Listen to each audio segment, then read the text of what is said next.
ওই ইমাম সাহেব কি আইছে আপনার?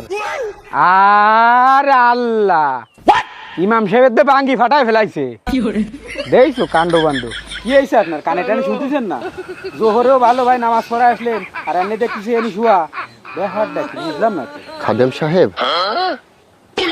জোহরের নামাজ পড়ায় আমি বাসায় গেছিলাম খানা খাওয়ার জন্য।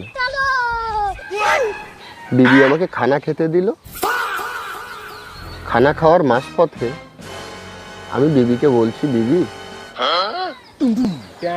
শরিয়াতের বিধান অনুযায়ী একটা পুরুষের 4টে বিয়ে করা সুন্নাত। আচ্ছা, তারপর? তা আমাদের বিবাহের তো 5 বছর অতিক্রম হয়ে গেল। তা আমি কি দ্বিতীয় বিবাহ বন্ধনে আবদ্ধ হওয়ার জন্য তোমার থেকে অনুমতি পেতে পারি? আচ্ছা, তারপর? এই কথা বলার সঙ্গে সঙ্গে আমার পিছন দিক থেকে এখানে একটা আওয়াজ হলো। खत्म, बाय बाय, टाटा, गुड बाय, गया। 1.5 ঘন্টা পরে জ্ঞান ফিরে দেখি